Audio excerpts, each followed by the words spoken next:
Hello বন্ধুরা, আমাদের সকলের চিরচেনা কিন্তু অজানা চলাচল করেছি, হেঁটেছি, এক স্থান থেকে আরেক স্থানে গিয়েছি সুবিধার জন্য, কিন্তু জানা হয়নি। হ্যাঁ বন্ধুরা, আজকে আসছি এমনই একটি ঐতিহ্যবাহী এবং ইতিহাস দিয়ে মোড়ানো এমন একটি স্থান আপনাদের সাথে বর্ণনা করব।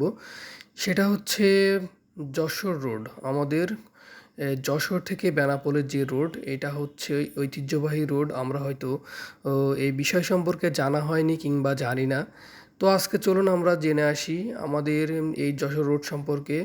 নড়াইলের তৎকালীন আমাদের জমিদার ছিলেন কালীপোদ্দার। তার মায়ের গঙ্গা স্নানের জন্য তিনি মূলত এই রাস্তাটি নির্মাণ করেছিলেন যশোর থেকে কলকাতা পর্যন্ত। মূলত এই রোডটিকে গ্র্যান্ড ট্রাঙ্ক রোড নামেও চেনা হয়। ব্রিটিশদের সময় এই রোডটির নামকরণ করা হয়েছিল। এবং আমাদের এই রোডের আরও ইতিহাস আছে, 1971 সালের ইতিহাস। এখানে আমাদের আপামর জনতা যারা নির্যাতিত হয়েছিল পাকিস্তান হানাদার বাহিনীর কাছে, তারা মূলত এই রোড ধরেই আমাদের কলকাতার দিকে পাড়ি জমিয়েছিল। তাদের এই নির্মম পরিহাস পর্যবেক্ষণ করেন আমেরিকান কবি অ্যালেন গ্রিন্সবার্গ এবং রচনা করেন বিখ্যাত কবিতা সেপ্টেম্বর অন যশোর রোড। এখন আপনারা বন্ধুরা দেখতে পাচ্ছেন, আমরা দেখতে দেখতে চলে আসছি আমাদের ঝিগরগাছা। এটি হচ্ছে ঝিগরগাছা কপোতাক্ষ নদীর ওপরে bridge.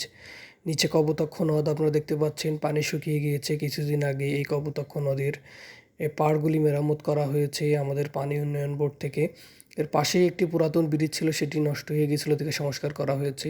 September on Jessore road একটি কবিতা। এটি হচ্ছে আপনারা ইউটিউবে কিংবা গুগলে যে সার্চ করে দেখে নেবেন।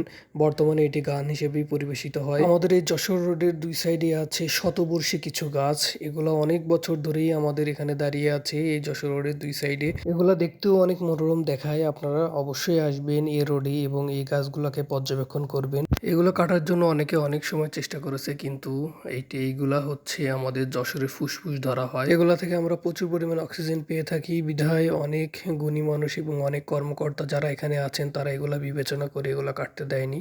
তো বন্ধুরা, আজ নয়, সবশেষে আমি আমার পরিচয়টা দিই। আমি হচ্ছে মিস্টেরিয়াস ইনফো ইউটিউব চ্যানেল থেকে মোহাম্মদ সোহাগ হুসাইন। তো বন্ধুরা, আমাদের সাথেই থাকবেন নিত্য নতুন ভিডিও দেখার জন্য। আরও কোনো ঐতিহ্যবাহী স্থান বা রহস্যজনক ভিডিও নিয়ে আপনাদের সামনেই থাকবো।